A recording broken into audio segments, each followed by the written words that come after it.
مقاصدنا واغفر لنا رحمة يا واسع الكرم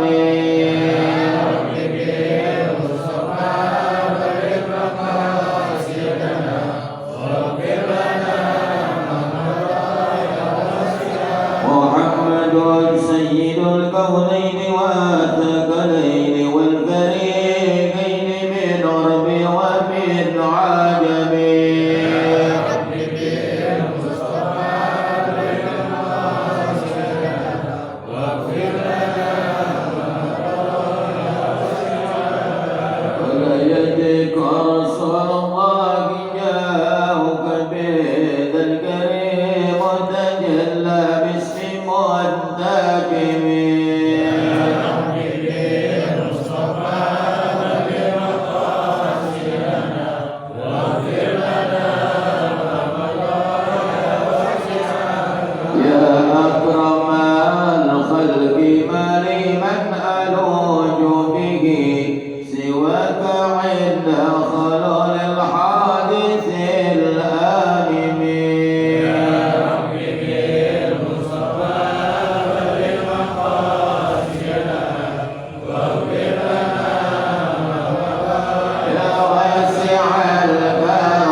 wassalatu wassalamu ala asyrafil anbiya'i wal mursalin sayyidina wa habibina wa syafi'ina maulana Muhammadin al-fatih lil-maghrib wal khatim lima sabaq nasiril haqqi bil haqq wal hadi ila siratal mustaqim wa ala alihi wa sahbihi haqqa qadrihi wa miqdarihi al-azim.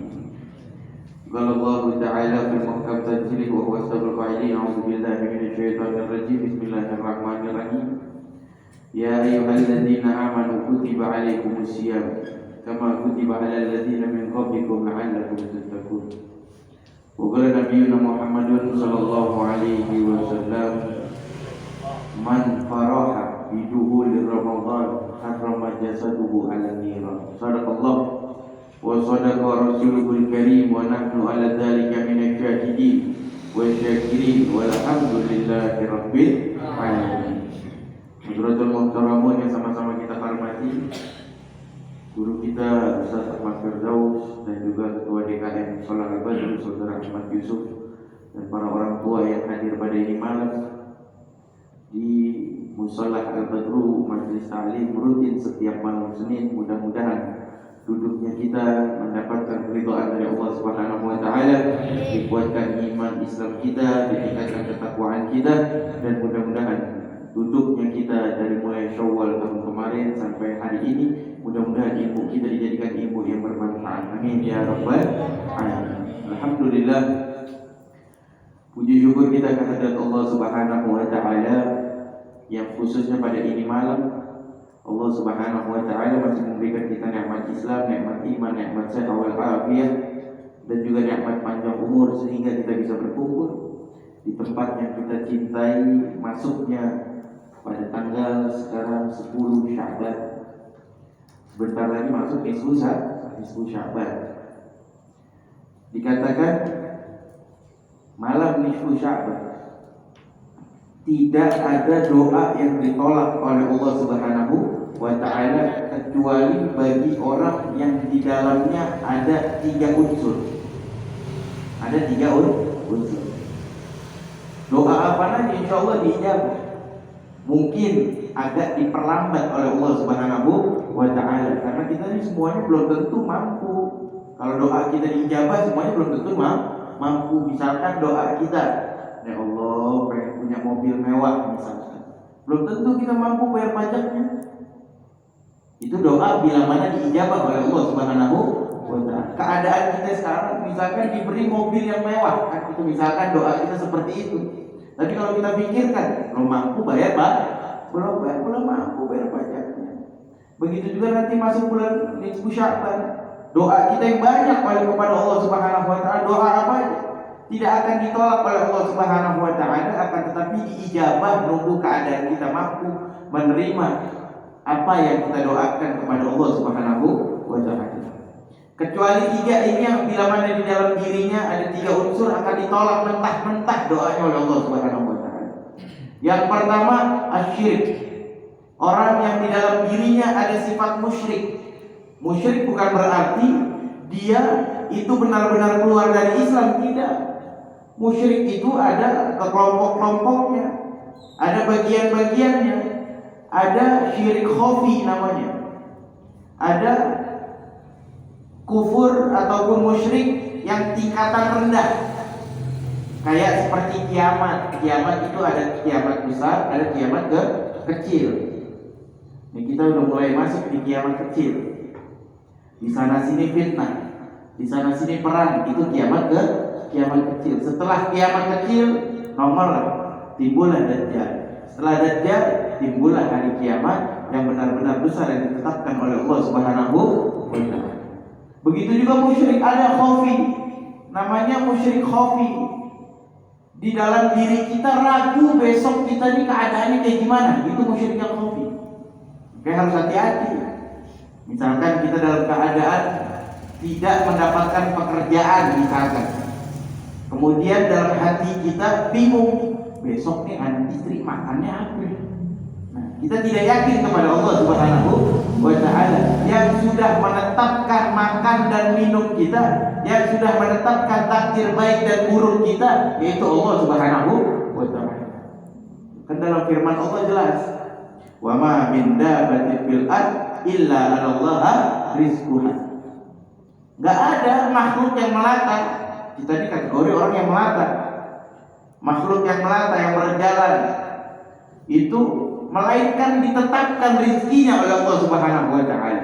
Mau yang terbang, makhluk yang terbang, binatang, mau manusia, mau pepohonan, semuanya rizkinya ditetapkan oleh Allah Subhanahu wa taala. Coba kita lihat. Jangankan kita manusia yang bisa ikhtiar, kita lihat binatang. Kita kenal dengan burung tersebut, namanya burung gagak. Burung gagak ini badannya dari ujung pala sampai ujung buntutnya warnanya hitam. Warnanya hitam. Ketika dia kawin dengan pasangannya, ketika pasangannya mengeluarkan telur, kemudian telur tersebut menetas keluar anaknya, warnanya itu warna kulit, belum ada bulunya. Warnanya warna kulit. Ini biangan laki dan juga biangan perempuan. Kalau burung gagak pasti kabur. Pasti kabur, nggak dianggap ini bukan anaknya. Maunya jadi anaknya hitam. Ditinggal sama indukannya. Nggak ada burung gagak itu ngomong anaknya dari kecil, nggak ada. Kemudian kita pikirkan kok bisa berkembang biak ini burung gagak. Orang ditinggal sama biangannya, belum bisa terbang. Kemudian Allah siapkan rezeki, Allah siapkan makanan untuk burung gagak tersebut. Dari apa? Dari badannya keluar binatang-binatang kecil untuk dimakan sampai tumbuh bulu-bulu yang hitam, baru dianggap itu anak. Coba kita lihat. Nggak dicariin makan sama maknya, nggak dicariin makan sama bapaknya. Coba kita lihat. Itulah tanda kekuasaan Allah yang benar-benar menjamin seluruh makhluknya makan dan minum dan rezeki ditetapkan oleh Allah Subhanahu wa taala. Nah, jangan sampai kita ini masih bulan Sya'ban memiliki sifat seperti itu. Buang jauh-jauh, timbulkan keyakinan yang begitu besar. Bukan berarti kita sombong. Jangan sampai sombong juga. Udah ditetapin ini rezeki sama Allah, mau ngapain kita keluar? Tuh, mau ngapain kita cari kerja? Ada 2 pendapat yang begitu menarik. Imam Malik sang guru, Imam Syafi'i sang murid. Keduanya ini imam. Imam Malik mengatakan kepada seluruh pengikutnya, seluruh muridnya, Imam Malik berkata, mau ngapain nyari rezeki capek-capek? Rezeki itu biarpun kita diam di rumah tetap dapat. Itu pemikiran mazhab Imam Syafi'i. Mau kita di rumah nggak kerja juga tetap dapat. Tapi Imam Syafi'i seorang murid dan juga seorang imam mengatakan kepada kerabatnya, benar guru kita ngomong, tapi kita selaku manusia harus tetap ikhtiar. Terdengar di pendapat Imam Syafi'i, di telinga Imam Malik, yang mau ngikutin Syafi'i silahkan, yang mau ngikutin diriku silahkan. Kemudian Imam Syafi'i berkata kepada kerabat-kerabatnya yang sama juga murid Imam Maliki. Imam Syafi'i berkata, aku akan buktikan, hari ini aku akan keluar dan aku pasti akan mendapatkan rezeki. Kalau aku diam di sini, aku tidak akan mendapatkan rezeki. Kemudian keluar Imam Syafi'i. Ketika keluar Imam Syafi'i bertemu dengan orang yang lagi panen pohon anggur. Jadi kebun anggur sedang panen. Kemudian Imam Syafi'i berkata kepada pemilik anggur tersebut, adakah kerjaan untuk diri saya? Oh ada. Ayo bantuin petikin anggur sampai semuanya udah kepetik nih ya, yang udah matang semuanya dipetik, ditaruh di keranjang. Kemudian tidak diupahin duit, diupahin satu kantong anggur. Ketika diupahin satu kantong anggur, Imam Syafi'i langsung balik ke pondoknya Imam Malik. Ketika balik ke pondoknya Imam Malik sedang taklim, selesai taklim, Imam Syafi'i langsung menyodorkan anggurnya, disiapkan anggurnya, dibagiin semua. Imam Syafi'i berkata kepada Imam Malik. Imam Malik bertanya, siapa ini yang membawa anggur? Imam Syafi'i menjawab, saya yang membawa anggur. Wahai imam, wahai guruku, saya yang membawa anggur. Kalau tadi saya tidak keluar, saya tidak akan mendapatkan anggur, kata Imam Syafi'i. Oh bagus, kata Imam Malik. Kata Imam Malik, bagus. Sungguh nikmat diri saya yang tidak kemana-mana mendapatkan anggur. Berarti dua-duanya benar. Harus ada tetap yang ikhtiar. Seperti itu maksud dari kedua imam. Ya boleh juga kita sombong. Tuh, itulah seorang Imam Malik dan juga guru muridnya yang bernama Imam Syafi'i. Yang keduanya benar. Ikhtiar bagus. Yang tidak mau ikhtiar, yang satu rumahnya harus ada yang ikhtiar agar mendapatkan rezeki dari Allah Subhanahu wa ta'ala. Ikhtiar itu kewajiban, urusan yang ditetapkan rezeki mau sampai malam bagaimanapun kita kerja, ditetapkan rezekinya segitu ya segitu.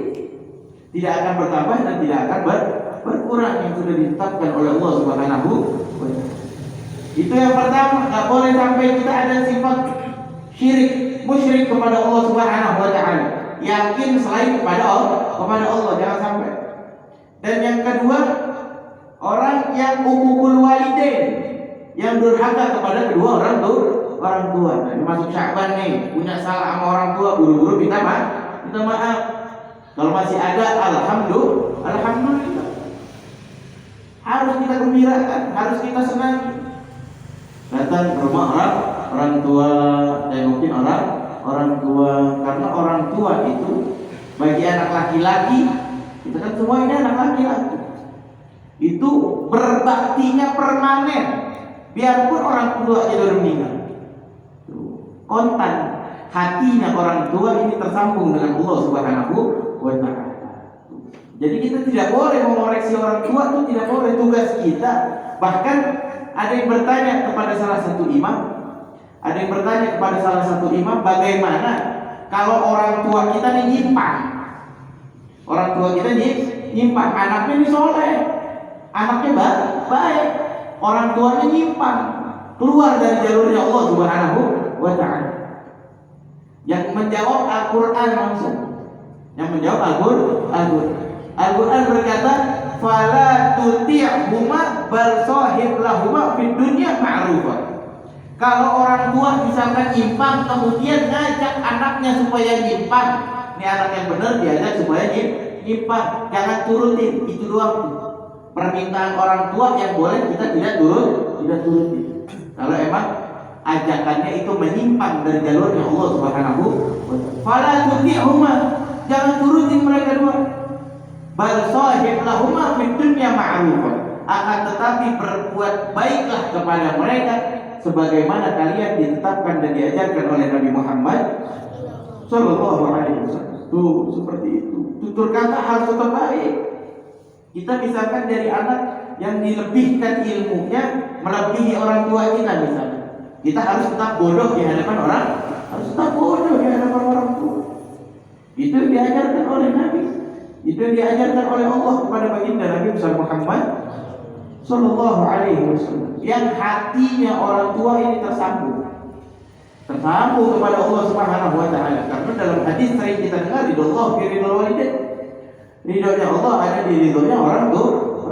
Nah kita anak laki-laki, orang tua kita misalkan sudah meninggal, doain. Nanti masuk bulan Syaban biasanya itu bikin rowahan.